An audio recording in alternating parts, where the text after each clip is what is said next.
Tayo na magdinglay sa salita ng Diyos today. Ang mabuting tagumpay o good success ay hindi lamang nauukol sa pagkamit ng material na bagay. Halimbawa, kung naging 10 mula sa isa at naging 100 mula sa 10, ito ay tinatawag na paglaki. Ayon sa isang pantas na guro, ang pagdaragdag ng iyong ari-arian sa anumang anyo ay iyong paglaki or growth. Ang paglaki na ito, aided by ethics na binubuo ng disiplina, honesty at mga standards, ay ang ating pagunlad. Ang progress na ito na may patumangga sa kabutihan, moralidad at espiritualidad ay tinatawag na good success.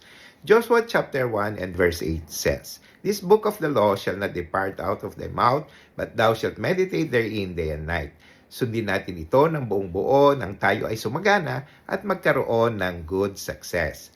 Ipinapakita ng talatang ito ang kahalagahan ng pagtutugma ng ating mga goals sa etikal na mga prinsipyo at espiritual na gabay. Good success, therefore, is not solely measured by material accumulation, but by the integrity of our actions, the compassion we show sa ating kapwa, at our commitment to spiritual growth.